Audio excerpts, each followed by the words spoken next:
Bapak Saudara, saya pagi hari ini ingin bicara mengenai family atau keluarga, satu topik yang agak-agak jarang kita bicarakan, tapi sebetulnya adalah topik yang cukup inti untuk kita bicarakan. Saya ingat pada waktu masih mahasiswa, saya sempat koleksi beberapa pengajaran tentang keluarga ya, di dalam Tuhan. Dan berbagai pembicara dan berbagai buku saya baca pada saat itu saya masih kuliah. Dan saya punya ketertarikan khusus untuk belajar tentang hal ini karena ternyata ini adalah sesuatu yang sangat kritikal juga di dalam kehidupan kita. Nah, itu sebab pagi hari ini saya mau ambil waktu untuk bicara tentang keluarga dan bentuknya bukan seminar ya. Kalau seminar biasanya seminar keluarga itu biasanya orang yang bermasalah dalam keluarga agak-agak malas datang gitu ya. Seminar keluarga. Biasanya yang datang malah orang-orang yang nggak punya masalah datang berkeluarga untuk seminar keluarga. Tapi sesungguhnya di dalam gereja justru kita perlu belajar tentang keluarga yang dimaksud oleh Alkitab, oleh Allah. Desain keluarga yang original itu seperti apa. Ya, itu sebabnya kalau Bapak Ibu Saudara lihat background saya, itu ada 3 payung, memang ketutupan itu ya, ada 3 payung. Itu payung paling atas adalah Yesus Kristus, payung nomor 2 adalah husband, ya, suami, yang ketiga adalah wife, istri. Ya. Ini adalah jalur otoritas yang ditentukan oleh Alkitab. Ya, ini yang perlu kita bahas karena ini adalah sangat powerful. Kita diberi hierarki. Kepala dari setiap suami adalah Kristus, kepala dari istri adalah suami. Lalu di bawahnya ada anak-anak. Ya, itu hierarki yang Tuhan memberikan hierarki di dalam keluarga itu tujuannya bukan supaya kita punya title, punya gelar, saya suami kepala keluarga. Lalu yang istri bilang, saya lehernya yang menentukan kemana suami nengok kiri atau kanan. Lalu anak-anak juga punya apa sendiri gitu ya, punya sesuatu sendiri. Tidak, saudara ya. Tujuan hierarki itu jelas cuma satu tujuan, yaitu hidup. Karena Kristus datang untuk memberikan hidup, maka apapun yang dilakukan tujuannya adalah memberikan hidup. Supaya hidup itu tidak terkontaminasi. Ya, karena Allah ingin kita hidup di dalam kehidupan Kristus. Sesuai dengan tema yang kita bahas beberapa minggu yang lewat ya sampai hari ini tetap ya. Jadi tujuannya adalah Allah ingin memberikan hidup. Nah, mengapa harus ada hierarki? Kalau saya sih percaya, saudara, karena tugas kita, salah satu blessing yang pertama yang diucapkan di Taman Eden adalah bermultiplikasi, beranak cucu, dan bertambah banyak. Sehingga untuk beranak cucu perlu ada persekutuan, ada pernikahan di dalamnya. Sehingga untuk masuk ke dalam pernikahan, ini Allah sedang menggabungkan dua pribadi, laki dan perempuan, yang dua-duanya punya kesejajaran.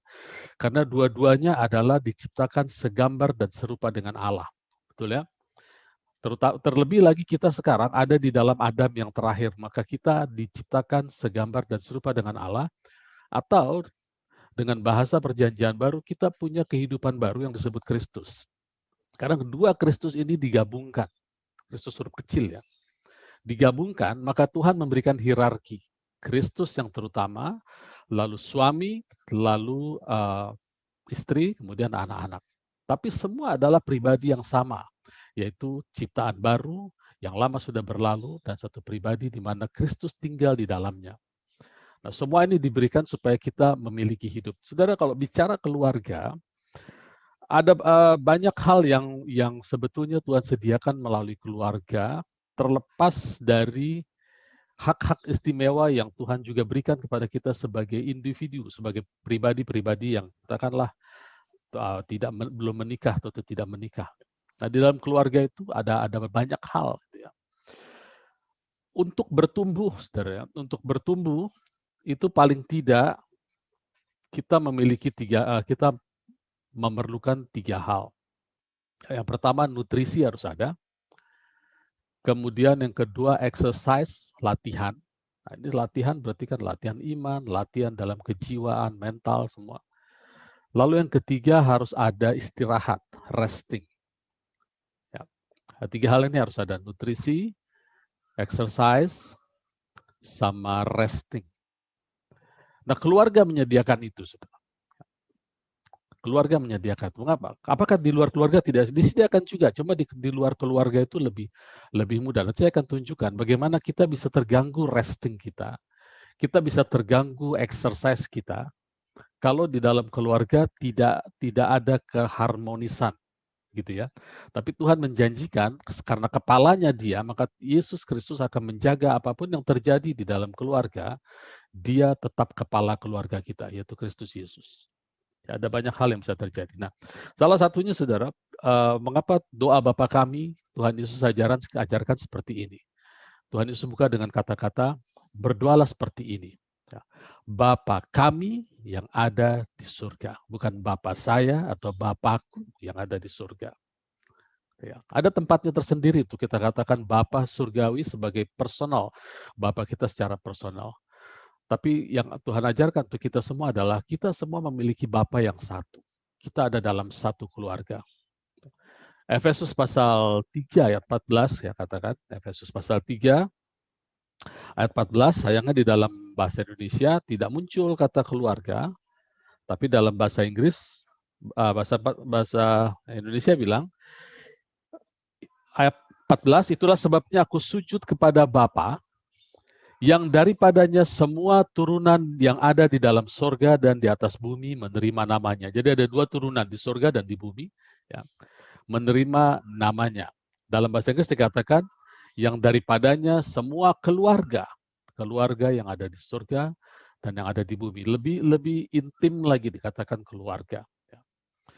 Kemudian saudara, kalau kita mau lihat lagi konsep keluarga yang Tuhan Allah gambarkan dalam Alkitab. Kalau Bapak Ibu Saudara masih ingat cerita mengenai bagaimana Raja Daud memiliki persahabatan yang erat sama Jonathan, sehingga Jonathan anaknya Saul itu berkata kepada Daud, sekalipun Jonathan punya hak untuk menjadi raja menggantikan papanya, yaitu Saul, tapi Yonatan mengatakan tidak, raja selanjutnya adalah Daud. Ya, ini punya kebesaran jiwa tersendiri. Nah, kita tahu ceritanya akhirnya Yonatan tidak sempat menyaksikan Daud menjadi raja, tapi yang terjadi adalah Yonatan meninggal dalam peperangan, lalu Daud menjadi raja. Lalu Daud berkata begini di 2 Samuel pasal 9, ini cerita bagaimana Daud menganggap Yonatan sebagai keluarga gitu ya. Daud berkata di 2 Samuel pasal 9, berkatalah Daud ayat 1, masih adakah orang yang tinggal dalam keluarga Saul, maka aku akan menunjukkan kasihku kepadanya oleh karena Yonatan. Ini pertalian di dalam keluarga. Nah, kemudian kita tahu ceritanya bahwa Saul memiliki cucu atau anak dari Yonatan bernama Mephiboset. Nah, Mephiboset ini lalu dijemput, kemudian Mephiboset itu dibawa ke istana raja, dan Mephiboset ini memiliki pelayan bernama Ziba. Daud memerintahkan kepada Ziba seperti ini, saya bacakan ayat 9. Lalu raja memanggil Ziba, hamba Saul itu, dan berkata kepadanya, segala sesuatu yang adalah milik Saul dan milik seluruh keluarganya kuberikan kepada cucu tuanmu itu. Engkau harus mengerjakan tanah baginya, engkau, anak-anakmu dan hamba-hambamu, dan harus membawa masuk tuayannya, supaya cucumu itu ada makanannya. Mephiboset, cucu tuanmu, akan tetap makan sehidangan dengan aku. Mephiboset makan satu meja. Kemudian ayat 13, demikianlah Mephiboset tinggal di Yerusalem sebab ia tetap makan sehidangan dengan raja, adapun kedua kakinya timpang. Saudara, yang menarik di sini, kaki yang timpang, Mephiboset kakinya timpang, lalu duduk satu meja dengan Daud. Maka Daud tidak melihat ketimpangannya. Dan itu terjadi terus, bahwa Mephiboset duduk sehidangan, makan sehidangan dengan Daud, dengan raja. Jadi di dalam keluarga, kita tidak akan melihat ketimpangan anggota keluarga yang lain. Ya, ini adalah satu keadaan yang sangat mengencourage sehingga kita bisa maju sama-sama. Seperti saya katakan tadi, bahwa untuk bertumbuh kita perlu 3 hal paling tidak, yaitu kita perlu nutrisi, kemudian kita perlu exercise, kemudian kita perlu resting. Ketiganya ini akan terganggu kalau kita saling melihat kesalahan. pasangan, lihat kesalahan anak-anak, anak-anak melihat kesalahan orang tua, itu tidak akan pernah terjadi 3 hal ini. Nah, itu sebabnya dalam keluarga ini penting sekali kita melihat ada hal-hal seperti itu terjadi yang Tuhan desain. Jadi kalau kita bicara mengapa sih Allah memberikan aturan di dalam keluarga Kristen? Karena Allah ingin kita bermultiplikasi, menguasai bumi, penuhi bumi. Dan tentunya di dalam persekutuan antara laki dan perempuan menjadi suami istri, itu Allah perlu kasih aturan. Tapi semua aturan dan hierarki itu tujuannya bukan untuk membatasi kebebasan kita. Ya, sekali lagi perlu dicatat, bukan untuk membatasi kebebasan suami, kebebasan istri, kebebasan anak, tetapi untuk memberikan kebebasan kepada suami, istri, anak untuk berbuat yang benar. Ya. Jadi kebebasan di dalam Tuhan adalah kebebasan untuk berbuat kebenaran, bukan untuk pembatasan. Dan tujuannya apa? Tujuannya adalah hidup. Ya, mungkin ada beberapa orang bilang gini, terlalu sempit pikiran seperti itu. Ya, kita lihat sekarang di Matius 7 ayat 14. Matius 7 ayat 14 bilang begini. Ya. Ayat 13 mulai. Matius 7 ayat 13. Masuklah melalui pintu yang sesat, karena lebarlah pintu dan luaslah jalan yang menuju kepada kebinasaan. Dan banyak orang yang masuk melaluinya. Karena sesaklah pintu dan sempitlah jalan yang menuju kepada kehidupan. Dan sedikit orang yang mendapatinya. Ya. Jadi sempitlah jalan, sesak pintu, tapi ujungnya kepada kehidupan. Jadi ada sering kali dikatakan bahwa terlalu sempit Pak, kalau keluarga sekarang nggak punya kebebasan, kita kan tiap-tiap orang beda ya, kita punya ekspresi diri masing-masing. Tapi ingat saudara, hierarki yang ada di background saya ini, ya gambaran, Bapak saudara bisa lihat itu, ya. Yesus, lalu husband, wife, gitu. Di situ masing-masing ada tugasnya masing-masing, tugas tanggung jawab. Tapi sayangnya gambar ini kurang lengkap. Saya berencana untuk melengkapi bahwa di payung yang Yesus itu ada juga tugas, ada juga apa yang Yesus kerjakan. Ya. Bapak saudara lihat kalau kita mengikuti seminar-seminar tentang keluarga, yang dibahas itu adalah antara husband dan wife atau suami dan istri. Dan biasanya, saudara, biasanya 99% akan lari kepada kejiwaan atau psikologi. Ya. Padahal sebetulnya sumber daripada semua yang kita bisa lakukan antara suami istri, sumbernya dari atas. Nah, sayangnya gambar ini tidak lengkap. Ya, nanti saya akan lengkapi pelan-pelan. Ya. Saya tidak anti psikologi, karena psikologi itu adalah ilmu tentang kejiwaan dan itu sangat bermanfaat untuk merawat jiwa orang-orang yang perlu dirawat. Ya. Sama dengan kedokteran adalah ilmu untuk tubuh.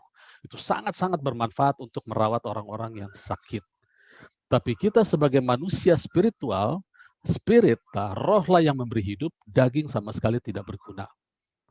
Yesus katakan, perkataan yang kukatakan kepadamu adalah roh dan hidup. Itu sebabnya kita perlu membahas lebih banyak di sisi Kristus Yesusnya, supaya ke bawahnya lancar. Kalau hanya bawahnya antara suami, istri, dan anak dibahas menjadi satu program kejiwaan tanpa mengetahui sumbernya, semua sia-sia, saudara. Saya sudah ikuti semua training, semua pelatihan keluarga saya sudah ikuti. Ya. Misalnya ada dibilang bahwa kita harus mencari kekuatan kita, misalnya kekuatan suami atau istri, apakah dia tipe memimpin, atau apakah dia tipe yang memegang kebenaran, atau dia tipe yang mengikut saja. Demikian juga istri, apakah istri punya tipe leadership, atau mengikut, atau tipenya yang macam-macam, saudara. Dan tipe-tipe itu ada keuntungan, kerugiannya, banyak sekali poinnya. Yang pada akhirnya akan membuat bingung. Karena terus kita mau apa gitu? What to do? Tapi kalau kita mengerti apa yang Tuhan desain untuk keluarga, maka kita akan enteng melakukannya. Karena kita tidak lagi dipimpin oleh aturan ini, itu, tetapi ada hidup yang mengalir, yang membuat kita dipimpin oleh hidup itu. Dan hidup itu mengalir seperti air sungai, unik. Setiap keluarga, setiap orang itu punya sifat yang unik, yang tidak sama satu dengan yang lainnya. Hanya hidup dari Kristuslah yang bisa membuat semuanya itu jalan. Ya, saya akan mulai dari atas. Bagaimana, karena saya mau bicara ini Kristus Yesus paling atas, lalu di bawahnya ada suami. Ingat, suami juga adalah Kristus. Di dalam Kristus dia adalah ciptaan baru, dia adalah Kristus. Istri juga Kristus, ciptaan baru. Lalu anak-anak juga Kristus, ciptaan baru. Nah, sekarang saya mulai dari atas dulu, saudara ya. Bagaimana sikap kita terhadap Yesus, terhadap Allah kita, terhadap Yesus Kristus. Ya. Firman Tuhan mengatakan, kasihilah Tuhan Allahmu dengan segenap hatimu, segenap pikiran, kasihi Dia. Kemudian juga ada ayat yang kedua mengatakan, hormatilah Allahmu. Jadi dua koridor, kasihi dan hormati. Ini adalah attitude kerajaan yang kita tidak boleh kesampingkan, karena ini penting. Ya, kasihi Tuhan, ini tidak pernah berubah hukum yang terutama, kasihi Tuhan Allahmu, lalu hormati Dia. Ya. Ada satu contoh di Samuel 2 ayat 30, bagaimana Nabi Eli tidak menghormati Allah. Sebagai imam, dia tidak menghormati Allah. 1 Samuel 2 ayat 30. Ya. Sebab itu demikian firman Tuhan Allah Israel, sungguhlah aku telah berjanji, keluargamu, sudah lihat Allah selalu melihat keluarga, ya, keluargamu dan kaummu akan hidup di hadapanku selamanya. Tetapi sekarang demikian firman Tuhan, jauhlah hal itu daripadaku, sebab siapa yang menghormati aku, akan kuhormati, tetapi siapa yang menghina aku, akan dipandang rendah. Jadi selain dalam hukum Taurat dikatakan kasihi Tuhan Allahmu, yang kedua hormati Tuhan Allahmu. Ya, clear ini? Nah, sekarang bagaimana Yesus Kristus atau Allah yang di dalam Kristus bersikap kepada kita? Sama saudara, ternyata Allah juga mengasihi kita dan menghormati kita. Saya akan tunjukkan ayatnya. Di Yohanes pasal 17 ayat 23, Yohanes pasal 17 ayat 23, ini doa Tuhan Yesus. Ya. Ini kebenaran yang keluar dari doa Tuhan Yesus. Saya akan baca ayat 22 biar nyambung ya. Dan aku telah memberi kepada mereka kemuliaan atau naturalnya Allah yang engkau berikan kepadaku, supaya mereka menjadi satu, sama seperti kita adalah satu. Yesus dan Bapa satu, dan sekarang Yesus ingin kita satu.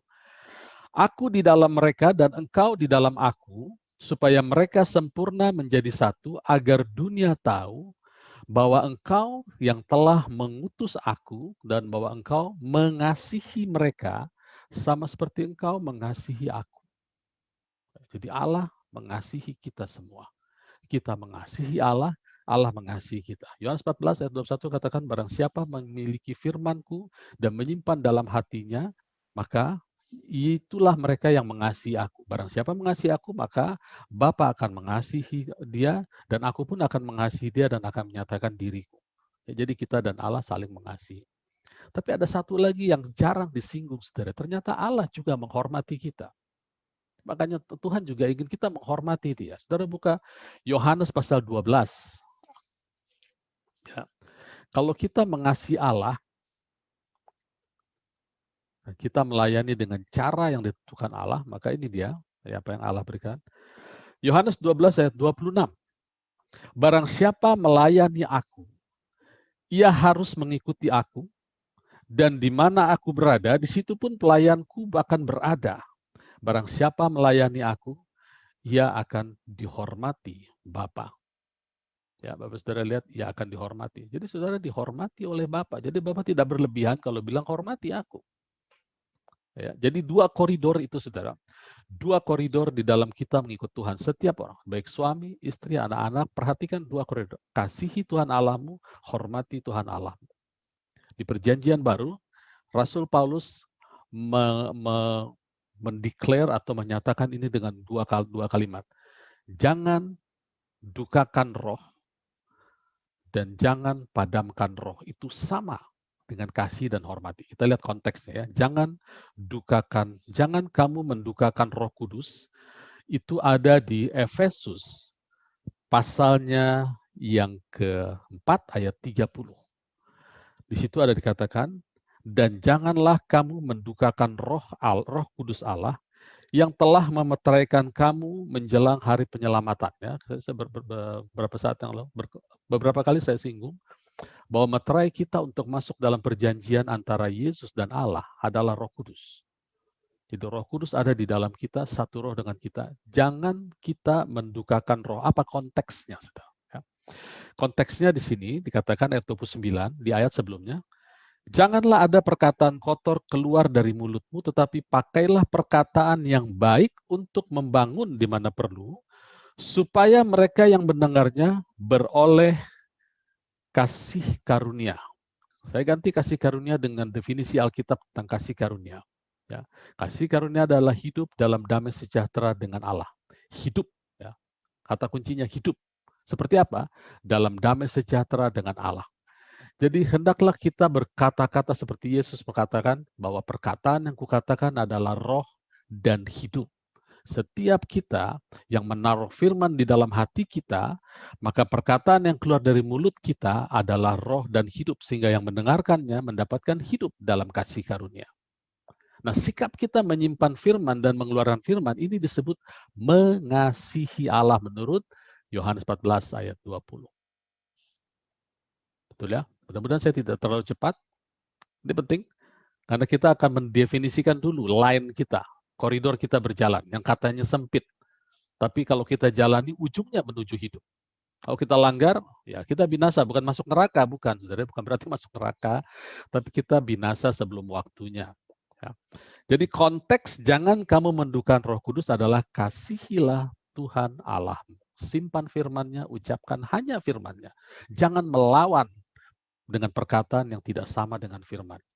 Barang siapa ingin melihat hari-hari baik, katakan yang baik. Cintai hidup. 1 Petrus katakan, barang siapa ingin mencintai hidup, jangan seperti Salomo. Ya. Aku membenci hidup, padahal dia diberi hikmat. Ya, jadi kembali, konteksnya jangan mendukakan roh adalah kasihi Tuhan Allah. Sekarang,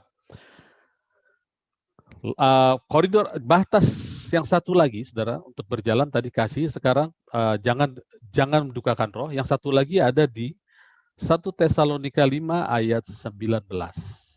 Ya, yaitu jangan padamkan roh. 1 Tesalonika 5 ayat 19.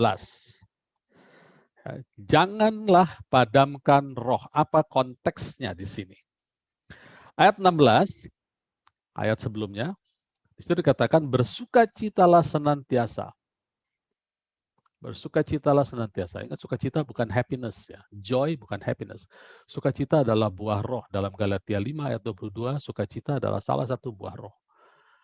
Jadi kalau kita sudah dilahirkan oleh roh Allah, maka kita punya buah roh. Sekalipun keadaan tidak enak, happiness kita bisa berubah menjadi sadness atau kesedihan. Tapi sukacita tidak akan pernah hilang. Karena sukacita adalah roh. Jadi bersukacitalah. Keluarkanlah buah roh itu. Tetaplah berdoa. Tetaplah berdoa artinya berdoa ini kan saudara berbicara kepada Allah. Ya. Dalam keadaan berbicara pada Dia. Kemukakan isi hati kita. Kemudian mengucap syukurlah dalam segala hal. Ya, mengucap syukur bukan mengucap syukur atas segala hal, saudara ya. Kalau mengucap syukur atas segala hal ini kejadiannya sama dengan ada teman saya kecelakaan, lalu dia bilang, puji Tuhan, saya dikasih hadiah oleh Tuhan, yaitu kecelakaan. Nah itu artinya mengucap syukur atas segala hal, itu salah, saudara ya. Mengucap syukur dalam keadaan susah atau senang, tetap mengucap syukur, tetap bersukacita karena kita tahu bahwa Allah akhirnya akan mendatangkan kebaikan atas semua keadaan. Jadi bukan mengucap syukur atas segala keadaan, tapi dalam segala keadaan kita mengucap syukur dengan alasan kita tahu Allah akan memberikan segala yang baik. Ya, jangan terbalik, ini tipis ya. Mengucap syukur dalam segala hal karena itulah yang dikehendaki Allah di dalam Kristus Yesus bagi kamu. Nah, kalau kita lihat bersukacita, tetap berdoa dan mengucap syukur, itu saya bisa definisikan itulah sikap respect kita, hormat kita kepada Allah. Jadi koridor itu tetap mengasihi dan menghormati. Ya, jangan mendukakan dan jangan padamkan. Itu koridor itu tetap berjalan. Jadi kalau saya mau gambar yang di background saya itu, saya mau gambar di kiri kanan kita ini, ya, di kiri kanan saya ini sebagai mengasihi dan menghormati terus ke bawah. Kita ke atas mengasihi Tuhan Allah kita menghormati Dia, lalu Tuhan membalasnya, Tuhan sudah memulainya dengan mengasihi kita, seperti Dia mengasihi Yesus, demikianlah besarnya kasih kita, kasih Dia terhadap kita, lalu Dia juga menghormati kita kalau kita selalu berada di mana Yesus berada. Nah, saya belum selesaikan tadi, ayat 12 katakan, Yohanes 12 bilang begini ya, saya ulang, Yohanes 12 ayat 26, ini perlu saya tuntaskan. Dikatakan ayat 26, barang siapa melayani aku, ia harus mengikut aku dan di mana aku berada, di situ pun pelayanku berada. Ya. Barang siapa melayani aku, di situ pun pelayanku berada. Barang siapa melayani aku, ia akan dihormati Bapa. Nah, kemudian kita tanya, bagaimana caranya Tuhan, supaya di mana Tuhan berada, di situ pun aku berada. Kita buka di Yohanes 14, ayat 1. Ya. Satu lembar, dibalik. Ya. Janganlah gelisah hatimu, percayalah kepada Allah, percaya juga kepadaku. Di rumah Bapakku banyak tempat tinggal. Nah, ayat ini sering dipakai, dibacakan pada saat ada orang yang meninggal. Ya. Seolah-olah orang yang meninggal itu akan dibawa ke tempat ini. Padahal ayat ini tidak bicara tentang kematian seseorang. Ayat ini sedang bicara tentang Yesus menyediakan satu tempat supaya selama kita hidup, kita selalu ada di tempat itu. Ya. Perhatikan ayat ini bilang begini, di rumah Bapakku banyak tempat tinggal. Jika tidak demikian, tentu aku mengatakan kepadamu. Sebab aku pergi ke situ untuk menyediakan tempat bagimu. Dan apabila aku telah pergi ke situ dan telah menyediakan tempat bagimu, aku akan datang kembali. Tuhan Yesus katakan, jika roh Allah turun ke atasmu, kau akan diberi kuasa untuk menjadi anak-anak Allah. Jadi Yesus datang kembali, sementara kita masih di dunia, dan membawa kamu ke tempatku. Kolose 3 ayat 3 katakan kita sudah mati dan tersembunyi di dalam Allah bersama-sama dengan Kristus. Ini tempat yang disediakan. Supaya di tempat di mana aku berada, kamu pun berada. Jadi supaya kita ada di mana Yesus berada, itu Yesus sudah mengerjakannya bagi kita. Supaya kita bisa melayani dengan cara yang sedemikian sehingga Allah menghormati kita. Ini luar biasa apa yang Tuhan Yesus lakukan untuk kita semua. Jadi ayat ini bukan ayat untuk orang yang meninggal, saudara, ayat untuk kita. Satu tempat, bahasa Inggrisnya bilang bilik, Yesus sediakan untuk kita tinggal. Makanya Yesus berkata, barang siapa mau berdoa, masuk ke dalam kamar, tutup pintu. Berdoalah di tempat yang tersembunyi, Bapamu akan menjawab. Itu bukan tempat bilik, bukan tempat kamar secara fisik saja, tetapi satu tempat yang disediakan Yesus, satu bilik yang disebut alam spiritual. Yang pada akhirnya kita tahu, bilik itu disebut satu kehidupan yang namanya Kristus. Sehingga kita bisa katakan, bagiku hidup adalah Kristus. Mati adalah keuntungan. Jadi itu bilik spiritual. Oke, balik lagi saudara ya. Koridornya adalah hormati, kasihi. Jangan padamkan, jangan dukakan. Sekarang kita turun ke bawah sampai ke anak-anak ya. Kita turun ke bawah. Efesus pasalnya yang kelima. Ya, kalau kita lihat di sini Efesus pasalnya yang kelima mengenai keluarga itu dimulai ayat 22. Kemudian masuk Efesus pasal 6 itu perlengkapan rohani. Dengan kata lain, saudara, keluarga ini penting ya kita jaga supaya kita bisa berjalan dengan perlengkapan rohani. Ya. Ayat 22. Efesus 5:22. Hai istri, tunduklah kepada suamimu seperti kepada Tuhan. Saya loncat ke ayat yang terakhir, ayat 33. Bagaimanapun juga bagi kamu masing-masing berlaku ini, kasihilah istrimu seperti dirimu sendiri, dan istri hendaklah menghormati suami.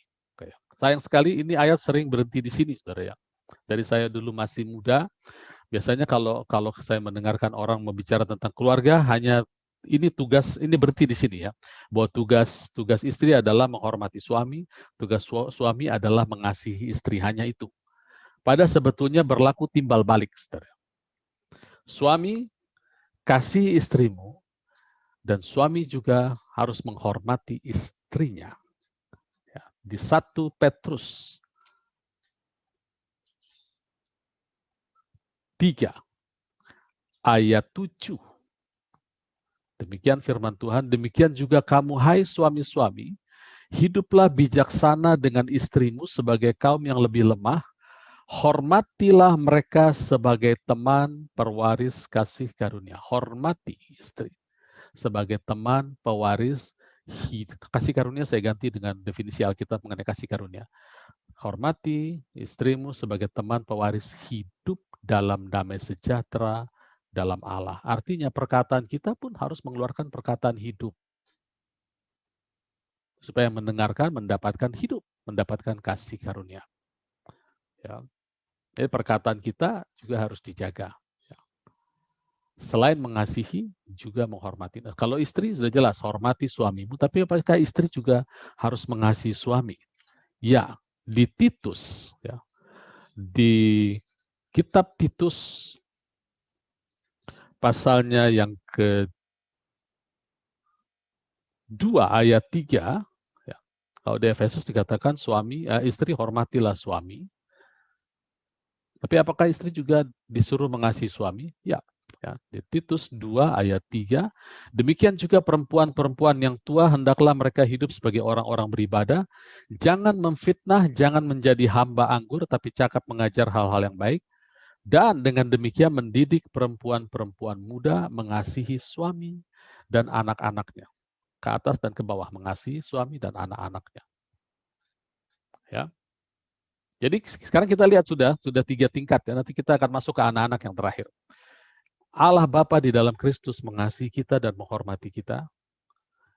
Suami kita mengasihi Allah dan menghormati Allah. Kita mengasihi istri dan menghormati istri. Koridornya tetap. Istri hormati suami, hormati Allah. Kasih suami, kasih Allah. Semua sampai ke bawah. Gitu ya. Istri juga mengasihi anak-anak. Sekarang kita lihat lagi, saudara ya. Kita lihat lagi di Efesus pasal 6 sampai kepada level anak-anak sekarang. Ya. Ayat 1. Efesus 6 ayat 1. Hai anak-anak, taatilah orang tuamu. Sama ya, hormati, taati orang tuamu di dalam Tuhan. Karena haruslah demikian, hormati ayahmu dan ibumu. Ini adalah satu perintah yang penting, yang nyata dari janji. Ya, hai anak-anak, taati. Apa kata orang tua? Simpan perkataan orang tua dalam hati. Ya, taati, sama seperti orang tua menyimpan perkataan Yesus. Taati, kasihi orang tua. Lalu kemudian hormati ayah ibumu. Ini adalah satu perintah yang penting seperti yang nyata dari janji, supaya kamu berbahagia dan panjang umurmu di bumi. Dan kamu bapak-bapak, tentu bapak-bapak sini mewakili keluarga juga mewakili ibu, ya, mewakili istri. Jangan bangkitkan amarah di dalam hati anak-anakmu, tetapi didik mereka, keluarkan perkataan-perkataan ajaran yang membuat mereka mendapatkan hidup di dalam Kristus. Jangan bikin mereka marah. Atau kita juga respect sama mereka, saudara gitu ya. Jadi saudara kalau kita lihat, aturannya tuh luar biasa yang Tuhan berikan pada keluarga Kristen. Dari atas sampai ke bawah cuma 2, tidak dibikin sulit. Saudara ikut seminar keluarga bakal mumet, saudara ya. Karena akan ada banyak hal-hal yang baik yang diberikan, itu disebut pengetahuan baik dan buruk. Tapi tanpa mengerti konsep ini, Tuhan tidak bikin sulit kita, cuma punya 2 hal saja. Kasihi Allahmu, hormati Allahmu, kasihi yang di bawah kita, hormati ya, suami, anak, istri, semua saling mengasihi, saling menghormati. Maka kita ada di dalam satu jalan kehidupan yang orang bilang sempit dan sesak. Karena kan sekarang apalagi zaman emansipasi, semua ingin punya mengekspresikan diri. Ya. Yang istri bilang, ya kan kita beda sama suami, suami bilang kita beda sama istri. Ya macam-macam kejadian bisa terjadi situ. Yang mungkin anak-anak dan istri terlalu bangga sama suami, bukan bangga akan Kristus, tapi bangga, oh bapak saya, oh seorang pejabat, bapak saya seorang yang punya otoritas. Lalu yang suami juga bangga dengan istri dengan hal-hal yang tidak bermegah di dalam Tuhan. Oh istri saya pintar cari duit, gitu ya. Baik dalam pengertian positif maupun negatif ya. Bukan nggak boleh cari duit, saya boleh. Istri punya usaha boleh ya. Tapi ada bapak-bapak yang sinis bilang, wah kalau istri saya pintar cari duit Pak. Oh gimana, punya usaha kah? Bukan. Itu uang saya simpan di mana aja, kedapat aja sama istri saya. Saya simpan di bawah lemari, saya simpan di bawah tikar, dapat aja. Itu pintar cari uang. Nah itu hal yang sinis gitu ya. Tapi ada kebanggaan-kebanggaan, maksud saya gitu. Ada kebanggaan-kebanggaan yang tidak pada tempatnya. Dan itu menjadi jalan yang lebar yang orang sekarang lewati. Kesamaan hak. Padahal di dalam Allah, keluarga Allah itu koridornya jelas, hormati dan kasihi. Dan ujung-ujungnya adalah hidup. Dan hidup yang diberikan adalah hidup yang berkelimpahan. Kan itu yang dicari bangsa-bangsa, saudara. Jadi saya ingin mengajak Bapak Ibu Saudara di Cibubur City Blessing untuk kita masuk dalam keluarga yang seperti ini. Nah, saudara, dalam beberapa waktu terakhir ini memang saya mendengar ada beberapa teman saya yang ini kabar duka gitu ya. Ada yang pulang duluan ke surga gitu ya. Baik istrinya duluan ataupun suaminya duluan. Artinya ada yang rusak dari jalur otoritas ini, ada yang hilang gitu ya. Tapi saya percaya begini, saudara. Yang ideal itu ya, Kristus memelihara hidup kita suami. Ya. Roh yang membangkitkan Kristus akan membangkitkan tubuh kita yang fana. Maka selayaknya lah spirit yang kita ucapkan kepada istri kita akan menyembuhkan penyakit istri kita. Spirit yang diucapkan oleh istri kepada suami dan anak-anak akan menyembuhkan penyakit dari suami dan anak-anak. Ini yang ideal, saudara ya. Dan anak-anak juga bisa mendoakan orang tuanya untuk menyembuhkan papa mamanya. Ini yang ideal, karena Kristusnya sama, saudara ya. Tapi ada beberapa hal yang misalnya baru-baru ini rekan saya seorang hamba Tuhan yang mengasihi Tuhan, kami kenal baik ya, dari sejak belum menikah. Akhirnya istrinya pulang duluan karena sakit kanker, gitu ya, tidak tertolong. Lalu minggu lalu ada lagi satu, ini suaminya yang pulang, gitu ya. Lalu ada juga yang anaknya yang pulang, sehingga ada keadaan-keadaan yang mengecewakan, gitu ya, sangat mengecewakan.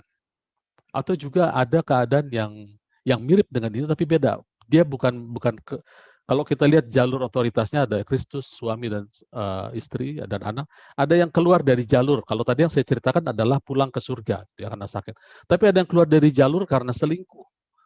Ya, itu sama halnya, saudara ya. Ada hal-hal yang tidak enak terjadi di dalam kekeluargaan. Ya.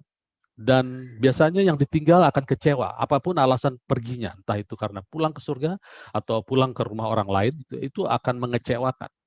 Nah, saudara, kekecewaan ini adalah wajar. Sebagai manusia wajar. Ya. Tapi saya mau kasih resep begini, saudara ya. Apa yang terjadi di dalam keluarga-keluarga Kristen itu adalah hal-hal yang kita tidak tahu.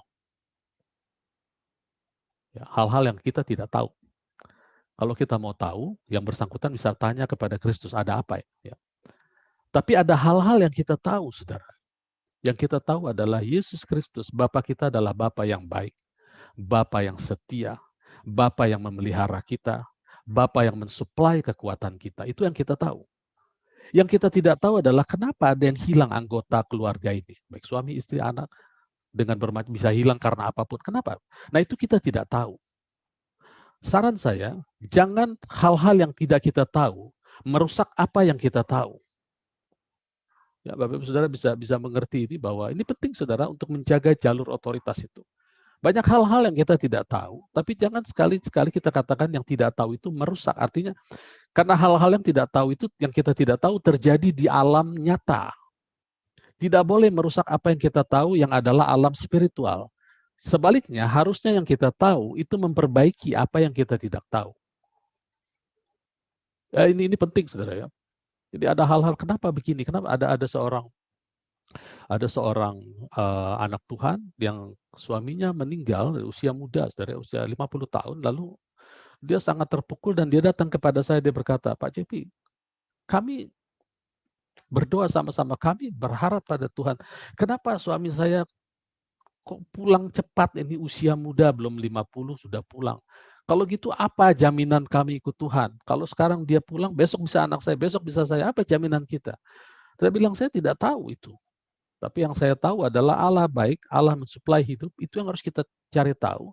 Dan kita impute apa yang kita tahu ke dalam hal yang kita tidak tahu, sehingga apa yang kita tidak tahu, yang sering mengecewakan itu, lambat laun berubah menjadi sesuatu yang bisa menghibur kita. Ya. Jadi saudara, jangan dicampur antara yang kita tidak tahu dengan yang tidak tahu. Itu sebabnya di dalam gereja Tuhan, di dalam keluarga Allah, kita perlu belajar tentang Kristus, kita perlu ada terhisap dalam satu gereja lokal yang khususnya mengajarkan hal-hal seperti ini. Ya, tidak terlalu banyak masuk ke dalam hal-hal yang sifatnya kejiwaan, tanpa melibatkan payung yang paling atas itu di atas, Yesus Kristus. Ya. Kita harus libatkan dia, karena kekuatan suami mengasihi istri dan menghormati menghormati istri, itu datangnya dari kasih dan hormat Allah. Kekuatan istri itu mengasihi suami dan menghormati suami, itu datangnya dari Allah. Kekuatan anak-anak untuk turut pada orang tua datang dari Allah. Kalau itu tidak ada berlimpah-limpah di dalam suami, istri, dan anak, pasti ada yang salah, ada yang putus dengan hubungan dengan Allah. Ya. Dan itu akan memimpin kita kepada kerugian. Ingat, jalan yang Allah tentukan bagi keluarga Kristen, ujungnya menuju hidup. Kita semua ingin hidup, Allah ingin kita juga hidup, dan Allah ingin kita memilikinya dalam kelimpahan. Amin. Diberkati setiap keluarga di tempat ini, diberkati setiap anak-anak, hormati, kasihi, saling menghormati, saling mengasihi. Karena itu akan, setelah kita tahu itu dan kita berlatih situ, kita bisa masuk ke Efesus pasal 6 mengenai perlengkapan rohani. Yaitu kita berdiri teguh, melawan penguasa di udara, kita berdiri tegap, berikat pinggangkan kebenaran, berbaju zirah keadilan kakimu, berkasutkan kerelaan Injil, semua datangnya dari resting di dalam keluarga. Ya, ingat 3 hal yang kita perlukan. Pertama, kita perlu nutrisi yang baik. Itu sebabnya perkataan kita jaga, jangan mendukakan roh. Kemudian kita perlu juga exercise, ya, berlatih. Kemudian kita perlu resting di dalam Tuhan. Resting kita adalah Kristus. Makanya dalam hukum Taurat dikatakan, kuduskanlah hari Sabat. Hormati hari Sabat. Ya, kalau hari Sabat jangan kerja, itu dulu. Tapi sekarang di dalam Kristus, coba resting, coba tenangkan dirimu. Jadikan tenang, hormati Allah, bersukacitalah, berdoa, mengucap syukur, itu adalah wujud dari resting kita di dalam Kristus. Karena Kristus adalah resting kita. Jadi dengan resting, exercise, dan nutrisi yang baik, maka kita akan bertumbuh. Amin. Puji Tuhan. Tuhan Yesus memberkati.